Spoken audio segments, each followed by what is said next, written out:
नमस्कार दर्शक बंधु। तो मु आज समस्त स्वागत जनाऊँ गोटे नुआ ब्लॉग को। तो आज मुझे पहुँच जाइए गोटे मंदिर प्रांगण में, जो मंदिरटी बहुत सुंदर है भितर एवं बाहर बहुत भल परिवेश। तो चलतु देखा से मंदिर भीतर समस्त परिवेश को। तो देखु यह तार मेन गेट एवं धीरे धीरे आम ता भीतर को जीवा। तो मंदिर भीतर कौन गोटे कार्यक्रम बहुत साजसज्जा होती। तो चलतु यहाँ ता मेन गेट ठारू मंदिर गेट प्राय 50 ରୁ 100 मीटर हेब। तो देखु मंदिर यहाँ फ्रंट रे गोटे आंब गछ अच्छी एवं गोटे चांदीनटे अच्छी, जोटा किसी गोटे कार्यक्रम चेयर फेयर एवं टेंट बंधाई। तो मंदिर गेट फ्रंट रे आम जाऊे मंदिर आड़की। तो मंदिर फ्रंट टी आप देखिपे बहुत सुंदर है, तले टाइल पड़ी, बहुत सफा सुतरा चलती मंदिर। देखु ये चांदीन टी बहुत सजिया एवं यहाँ पार्किंग एवं ये देखु मंदिर सामने गोटे ठंडा पानीय जलर गोटे मेसीन टे लगी। ठंडा एवं नॉर्मल दुईट जाक पी पारे एवं ये गोड़ धोई पारे एवं हाथ धोई पारे। एवं ये मंदिर गेट देखु बहुत कारुकार्य होईची। तो मंदिर सामने आम एवं अच्छे एवं मंदिर सामना गेट टाक मुझे देखई दूची। तो देखु यह हूँ श्री श्री बालुकेश्वर महादेव पीठ। तो बहुत सुंदर है गेट एवं यहाँ भीतर टुक आम जा पर्यवेक्षण करवा। तो चलतु यह भीतर को जीवा। तो देखु जो आंब गछ कथा कही आंब बहुत होती एवं चांदीन उपर शायद पाला हम। तो ये मंदिर भितर गोटे पोखरटे अच्छी, जो पोखर बहुत माछ एवं आप खरारु गरम रु त्राही पाइबापी पोखर में स्नान करें। तो दर्शक बंधु से पोखरटी केवल मंदिर पोखर नुहे, एपट एरियार से 10 तुठरे भी कार्यकारी लगी थाए। एवं देखिपे मंदिर कांथरे किपरि कारुकार्य होईछि। तो आपन देखिपे पोखरी आड़की जावा बेले गोटे गेटटी अच्छी एवं गोटे छोट गेट एवं बड़ गेट। बड़ गेटा सब बंद रुए, छोट गेटा पशु मैंने पशि न पारे एवं बाइक पशि न पारे बोली यहाँ बहुत गोटे सिस्टम होती, केवल मनीष मैंने ही एथे पशि पारे। तो चलतु देखु मंदिर प्रांगण बहुत सुंदर है, चारिपटे वृक्ष गुड़ा लगी रही। तो देखु सबुआड़े तले टाइल पड़ी, आपण गोड़े धूली भी किसी लगी पारनी। तो आम सीधा जाऊँ पोखरी सामना को। तो पोखरी को देखा पूर्व प्रथम आम मंदिर को देखी नवा। तो ये देखु मो सामने आपन पोखरी देखा विराट काय पोखरी।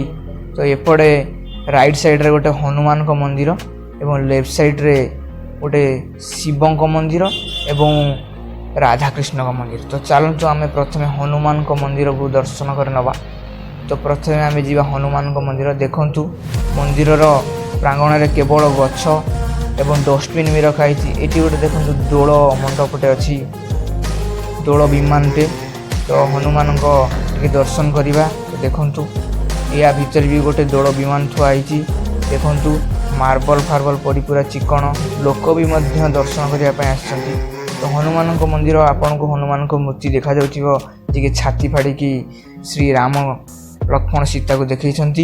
एवं देखु इठी हनुमान को 40 लिखाई, आपड़ सकाळु आसी पढ़ी पारे। तो ये देखु लोक भक्तिर सह किपरि बसिछन्ति। तो मंदिर बहुत सफा सुतरा, ऊपर फैन लगी, बहुत ठंडा परिवेश, आपण दिन जाक भी एठी अतिक्रम करें। तो ये मंदिर चारिपटे आम टे बुली जावा हनुमान को मंदिर।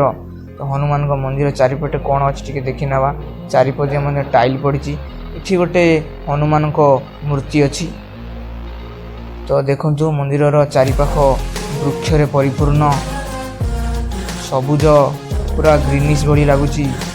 एठी देखु गोटे हनुमान को मूर्ति, बहुत शांति लगे। आपन को थरे आसी बुली जातु।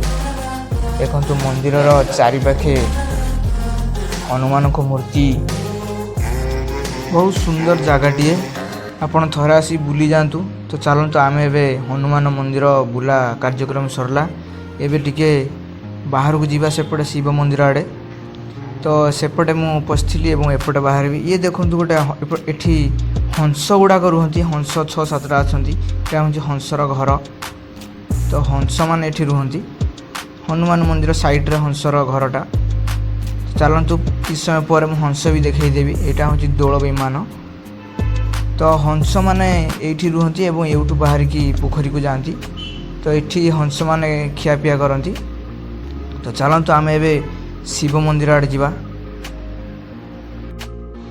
हनुमान मंदिर पूरा फ्रंट रे शिव मंदिर टे पड़ो तो ये देखो शिव मंदिर आंगन पूरा ता चारिपाख दुआर भली ये पार्टी पूजा व्रतघर सब पालन करा जाए यहाँ हूँ किचेन या भितर रोषेईवास हुए तो व्रतघर किसी प्रोग्राम हेले तो ये कार्यक्रम से हुए देखु बहुत शांति जगह चारिपटे केवल गछ छाई ये बाइक आलाउ नहीं किंतु आज गेट खोला थे लोक मैंने बाइक आनी किंतु या भीतर को बाइक साइकेल किसी भी आलाउ नहीं तो देखु शिव मंदिर सामने गोटे शिव पार्वती का गोटे बहुत बढ़िया फोटोचित्र एवं देखु नंदी शिवों को प्रिय नंदी विराट गाय गोटे मूर्ति शिव मंदिर फ्रंट रे पूरा यहाँ अच्छी आपण आसिले देखिपारे देखु बहुत भल कारुकार्य होइछि ता सामने रे दीप स्टैंड अच्छी दीप धूप आपण दीप लगे पारे तो देखु नंदीटी किपरि होइछि बहुत सुंदर देखाउछि तो चलतु ए जीवा एपटे टिके देखि दियंतु शिव मंदिर फ्रंट रे गोटे चौराटे अच्छी एवं यज्ञ मंडप अच्छी चलतु शिव मंदिर भितर को जीवा आमे